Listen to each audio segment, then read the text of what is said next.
Welcome to the ReModelUN podcast, and we're here in Geneva, Switzerland at the AI for Good Summit and the WSIS Plus 20 high-level summit. I have Alex Dietz and Jonas Bruns. Welcome to ReModelUN podcast. So we've known each other for about 18 months, and I discovered MyMUN through some kind of website, and then I posted something on a Discord server, and in the middle of a weekend hackathon, suddenly we were in touch. Can you tell us a bit about what MyMUN was then and where it's going now? Yeah, sure.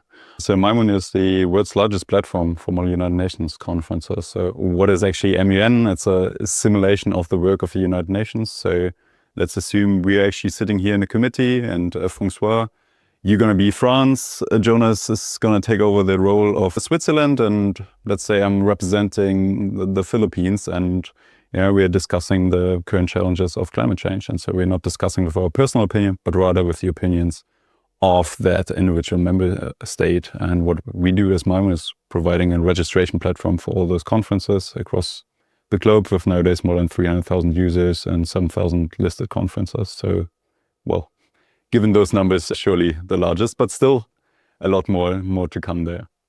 And what made you want to do that?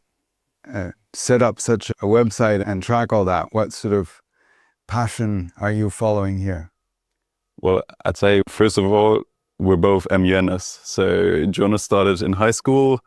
I'm not going to say how many years ago. Please don't. I started my first semester at university, but both of us, we come from an engineering background. We went to engineering schools, and you have to imagine at an engineering school, you have a lot of nerds running around there, and we would still qualify for those probably, but we were always interested in a bit more in what's happening in the world, what's happening in politics, and hence kind of got into this MUN thing and went to the first conferences, and back in Germany in Karlsruhe we were also organizing our own conference and really enjoying that process, also as say the underdogs in that world that is normally dominated by political scientists and lawyers or law students.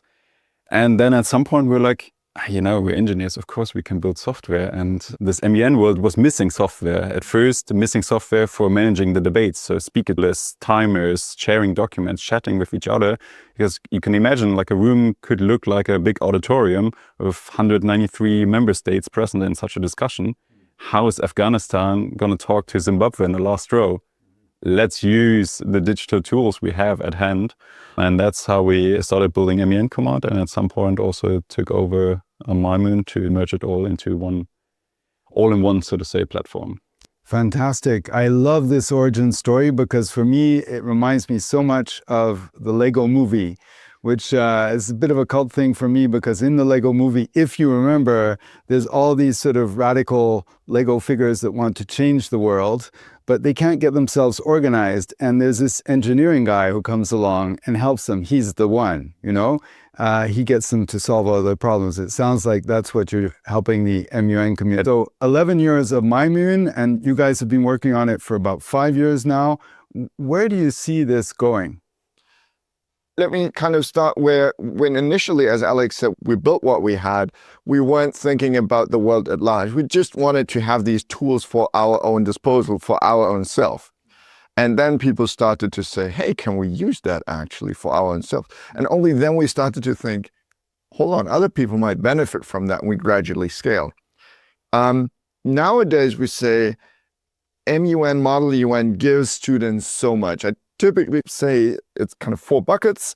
It's, of course, speaking often in a foreign language.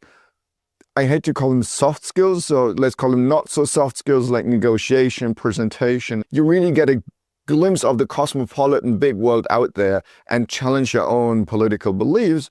And fourth, you meet friends around the world that today are my closest friends. So for these 4 benefits, to not just go to those students who study law, international sciences, or happen to go to a private school, we believe ModelUN is one of those, so to say, drugs without side effects. It's one of those things that just only do good to the world, and the world where every student would participate in one MUN in their student life.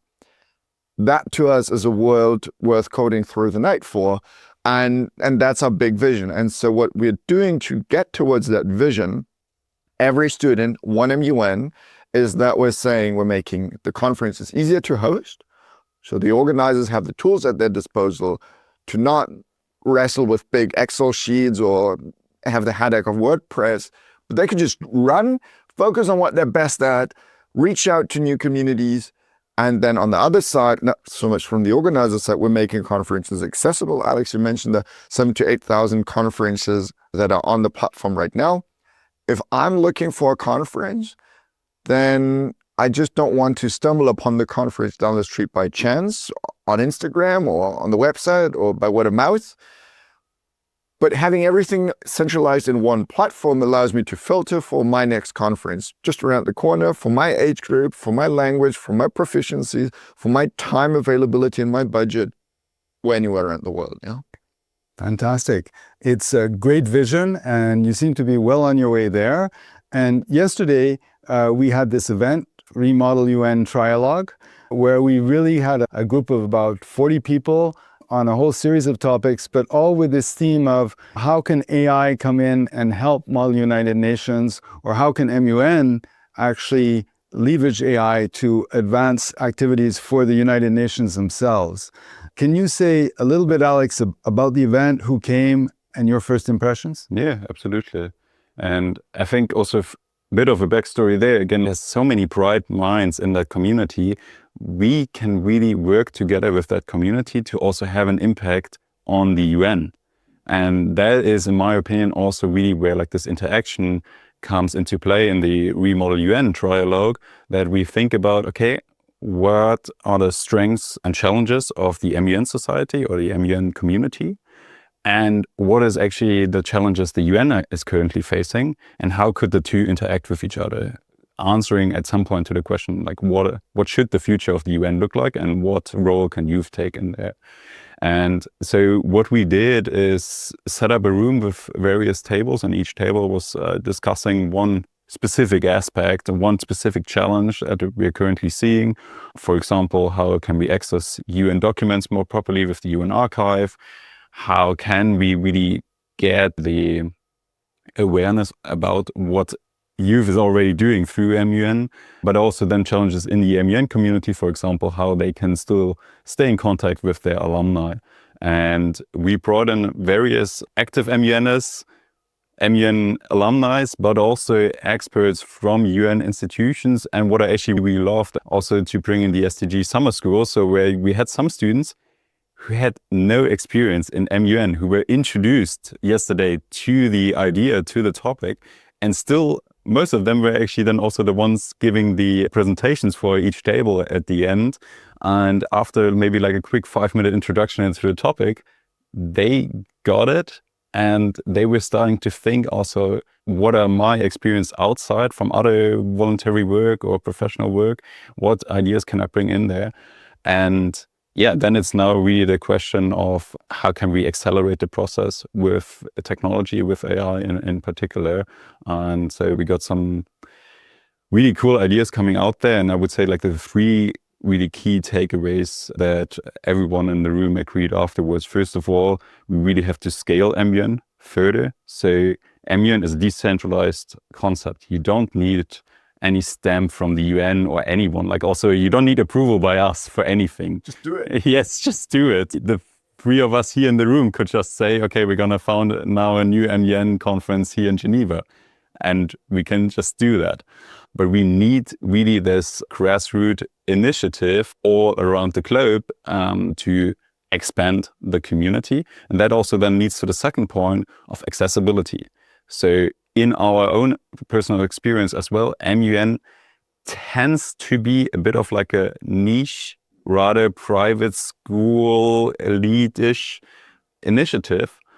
And we really have to work even also here in Western Europe, how can we bring it further into public schools? And I actually must say that if we, for example, look at also schools in South America, there the rate at like public schools is actually sometimes even higher than what we see here in European schools, because they are aware and they also bring it already into their school curriculums. And that will then really diversify the opinions that come into those discussions, and hence hopefully increase the output. Coming to the third point of the output, right now we have those conferences. They're all sitting there in a room for 3, 4, 5 days, write a resolution, so similar to like an actual UN committee. But what's happening with those resolutions?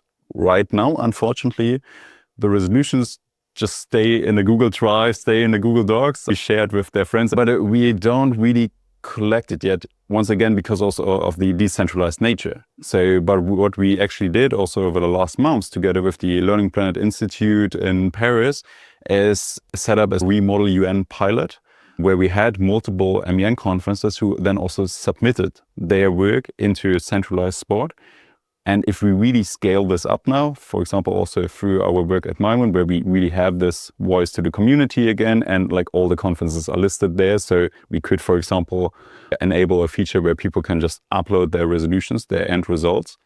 Then once we really have that database, we can leverage AI tools on aggregating results, identifying where people actually disagree or agree once they discuss the same topic, and then also provide all those aggregated results, for example, to UN institutions, because they always also tell us we would love to have the voice of the youth, but they struggle to get that connection. Now, maybe let's see how can we take this large MUN community, aggregate all their work, all their results into summarized documents, and then submit those to the UN to really, portray the voice of the youth there. Great. No, thanks. I think this 3-point summary, and you shared it yesterday evening with the ITU youth movement. There was nearly 100 people there in a room trying to say what they got out of all of this World Summit on the Information Society here in Geneva for youth. I think the MUN story was particularly powerful. We immediately heard people saying, yes, me too, I've done MUN. Yes, this is important. And I see it all the time at the University of Geneva. We get CVs, quite senior people, and they still have their high school MUN as part of their CV because it's something that changed their life, right? I think this is the point, is this is amazing community.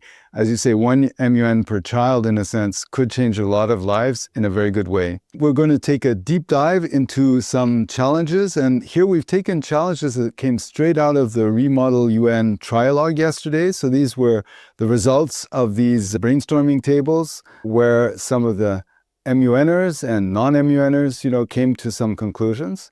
And the first one concerns potential use of AI in helping the MyMUN platform serve its audience even better. So just some thoughts on that, Alex? Initially, MyMUN was really just like a database, so it's basically a table where you enter all that information. And so you initially really also had to build filter to query any of those database entries. But what we obviously see is people don't think in those filters. They rather think of like, this summer I would love to go to an MUN conference in Spain or somewhere in a warm country. With a beach. With a beach, for example. And so that I would say is like one of the most typical, straightforward use cases for first really making the conferences more accessible, because often people are maybe introduced to the topic, but they don't know, okay, where is actually a conference taking place? And so that's definitely one of the easiest use cases, to just like have a chatbot kind of feature for really accessing conferences at first. And then second thing that we actually also saw yesterday in the ReModelUN Trialogue is the whole interpretation aspect. When we also talk again about accessibility, yes, most MUN conferences are happening in English, but also, for example, in France, you have quite a large French-speaking MUN community. And if we see that on a global level, why should we restrict, say, access by just putting a language barrier there? But let's rather really focus on the content, use current AI tools to allow for the translation and the interaction of all delegates to get their point across. You have some further ideas, Jonas? So I think these are both really good examples, and by putting them here in this podcast, what we're hoping is that some MUNers or even just some engineers who are bored could try to cut their teeth on this and solve these problems for you or come up with solutions. And with our colleagues from AI Crowd, who sponsor the podcast, Mohanty and his team, we're going to set up so that people can really share their ideas with each other. And then if really good solutions bubble up, we get in touch with you. So this is a call for action as well as just a discussion about cool things that you're dreaming about. If I can just add one point there, yes, we sort of say run MyMUN, but we always have a bit of a MyMUN perspective. And we can't have the full perspective of the community in any way. So we also engaging in this participatory design of an initiative, I think is a quite wonderful idea. And there are actually also a lot of current MyMUN features that are born from some user feedback where we're like, okay, in all honesty, we never thought about it, but it's a great idea. So let's work together to implement it. Great. Jonas, on the issue of diversity, linguistic diversity, are there still a lot of MUNs online? I know that happened by force during COVID, and a lot of people were able to join that might not have been able to join before. There was some upside to the very big downside of COVID. But is that still ongoing, or have people moved back to in-person only? Let me start by saying that whatever I say is perspective of what we see on MyMUN, and everything else we don't see as much. So there may be a huge community that just doesn't happen as much on MyMUN, or we just interact with not so much, so that it might not be the full comprehensive picture. But nevertheless, I guess the MyMUN perspective is, so to say, the fullest of perspectives out there, given the kind of size. We saw, you touched on it during the pandemic, of course, hosting an event with people coming from all over the world, engaging for a couple of days, meeting each other very closely. That just really doesn't fly well during a pandemic, yeah? And many conferences were unfortunately canceled. Many others tried with online formats. Then, as the pandemic kind of faded away, something interesting happened. Of course, people wanted to go back to in-person.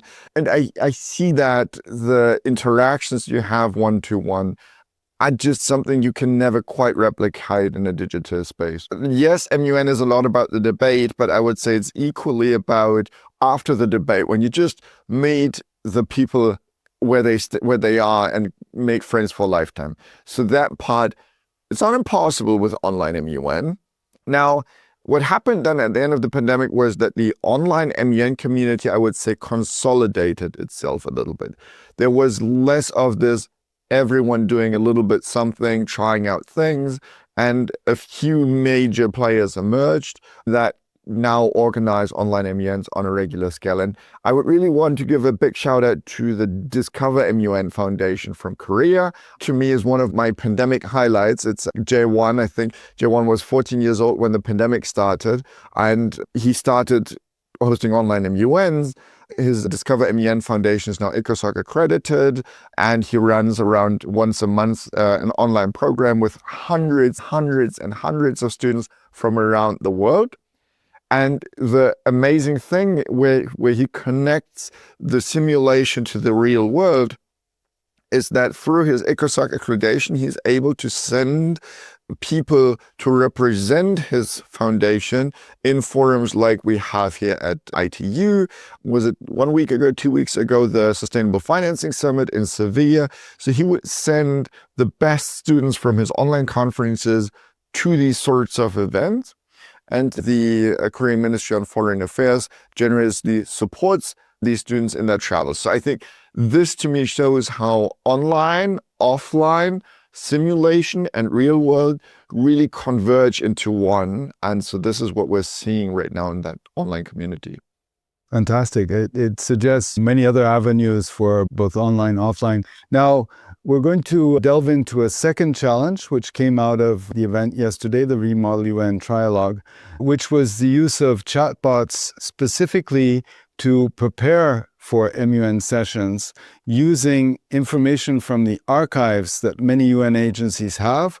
Many of them have them online, accessible, but accessible in principle, in practice, unless you're a professional historian, probably rather hard to figure something out of.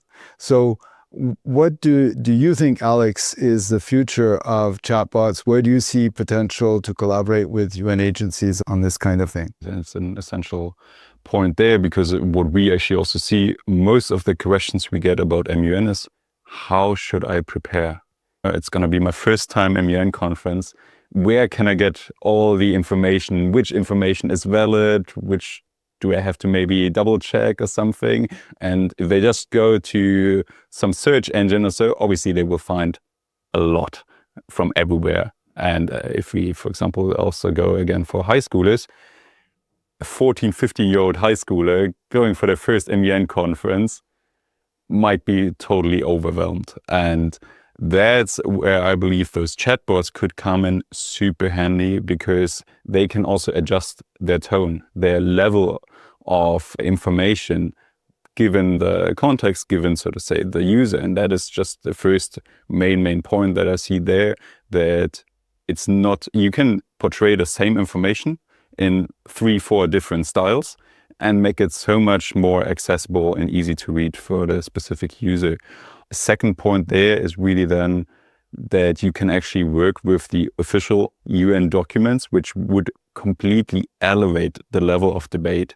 Because right now, what we actually also see in some MUN conferences is that they go into the committee session. Yes, they did their preparations, they read some resolutions, and then in the committee session, they come up with some ideas and put that into their draft resolution. And at some point, actually, someone is like checking the ideas. It's like, guys, there is a resolution from 40 years ago that is proposing exactly the same. We can't just redo it.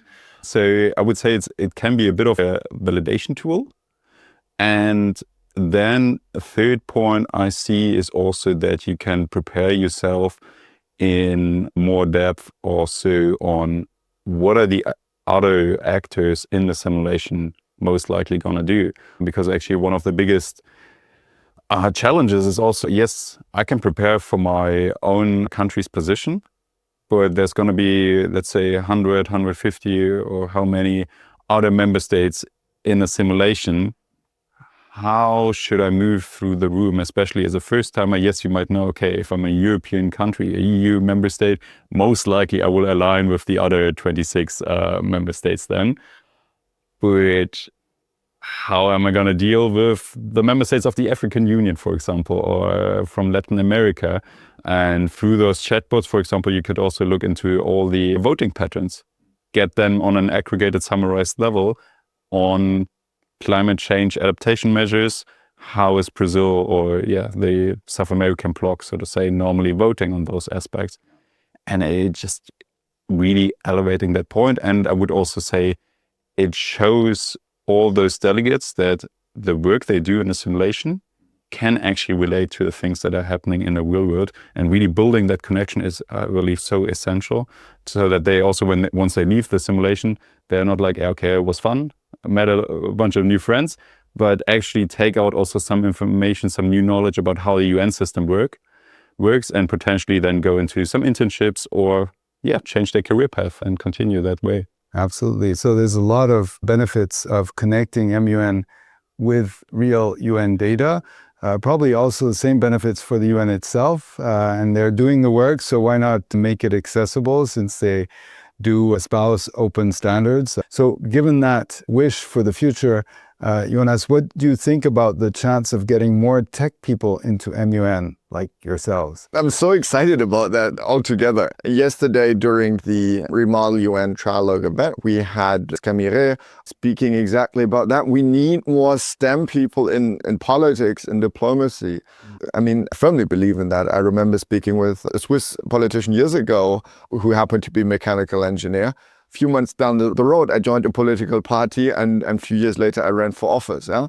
So I firmly believe we should have more engineers. Now, the question is a little bit, how can we get these nerds, and I say that with a lot of admiration, how can we get these nerds excited about the UN? Because I remember going into advanced mathematics classes, looking a bit like the WSIS forum we have right outside this translation booth, 500 people in a room, and you pitch Model UN. After the people that say we build a race car, and before the people that say we're going to build a Hyperloop. So that's going to be a bit of a challenge. But come on, what you learn in ModelUN is how to convince an audience. And so I think we should apply that. And we think what's in there for engineers to take with them. And I think there's a lot. Frankly, today, my daytime profession is as a consultant, where we do have a good chunk of engineers. And you can really see those who have participated, be it in ModelUN or other kind of debate formats, from those who don't, when you see how they present, when you see how they communicate. So just because you're going to participate in ModelUN doesn't mean you have to work at the UN ever.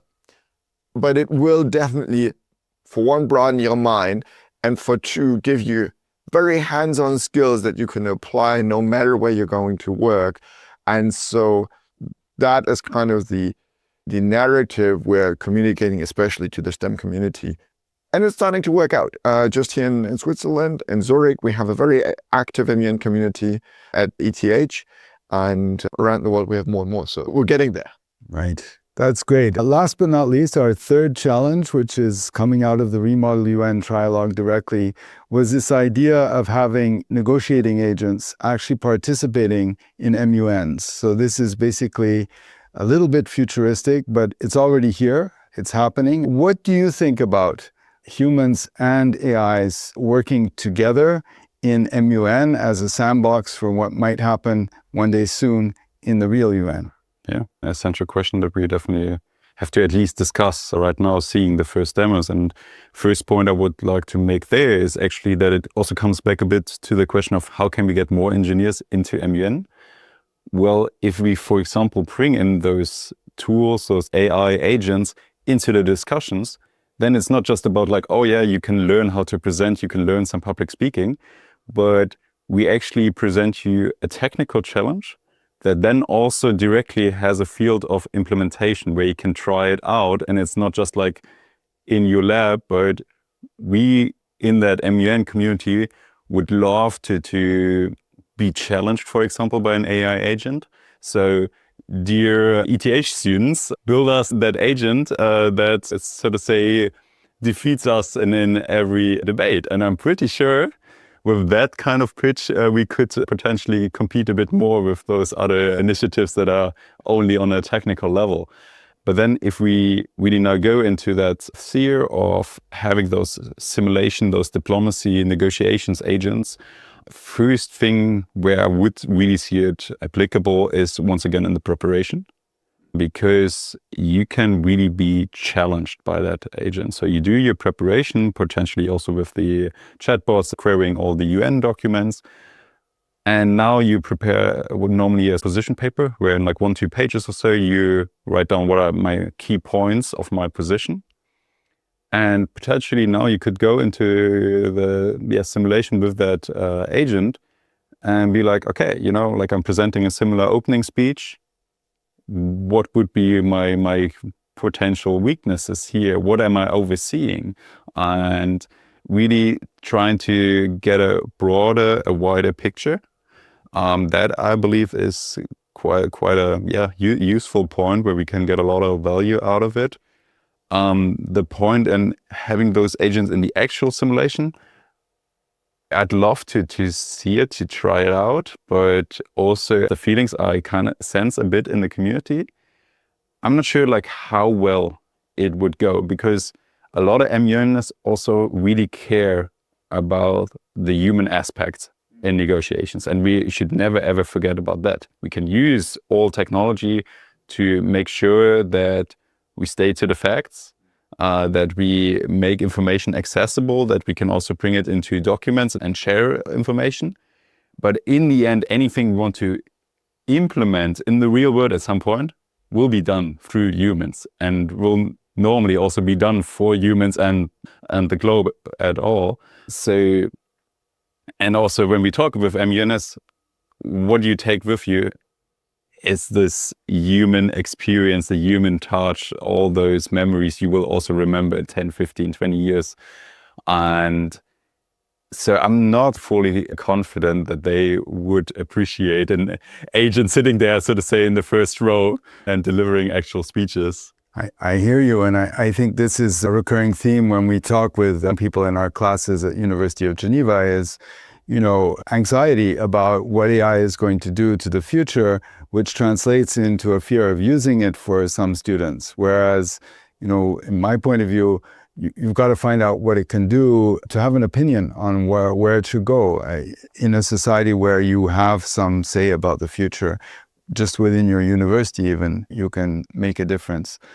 I think where things could get really interesting though, the ReModelUN competition that we did a first version of, thanks to MyMUN and Learning Planet Institute, is finding those MUNs that are maybe more receptive, maybe a bit geekier, where we could test out some of these existing agents. Because of course, when you talk to the startups that are generating them or so on, everybody has the best solution. But really, is it that good? How human is it? So what do you think about testing out in different scenarios these kind of AI agents? Yeah, François, I think in your previous question, you used the word sandbox. And I really like that because I think a ModelUN is a sandbox in many ways. Yes, because it's so to say a simulation, not the real world, but also because it's the future generation of people who will sit in the seats down there in WSIS and the likes. So not only is it this kind of yes, we have a sandbox per se, but it's so to say a time machine in the same way where we can anticipate how new generations look at it. And we can also train the new generation. That learning aspect comes with it. Also where the new generation learns how to use those tools and reflect on them. So there's, I think, a lot to take in there. I think, Alex, you mentioned that quite early on in our conversation here, how ModelUN is a very decentral thing. And we could just decide that we're going to have the translation booth MUN. And that means there's a lot of wiggle room for people to try out new formats. And I wouldn't even be surprised if next week we get an email saying, from somewhere around the world saying, we've had bots join our debate and this is how it works. I'm not saying this exists, but it could. And so it would excite me, but not surprise me, I think. And when we think back 18 months ago when we first got in touch, it was 1 year into ChatGPT basically, and things are going really fast, exponentially fast in terms of change. So yeah, we'll probably in a year's time, if we repeat this, be talking about how many bots we became friends with at MUN or something like that. So the future is exciting, I think, thanks to MUN. And I think MyMUN is really one of the reasons that MUN is going to have a big influence on many young people's futures, and I hope also on the planet's future. Alex, Jonas, thank you very much for coming here today and sharing with us your thoughts about MUN and what AI can do for it. I appreciate it.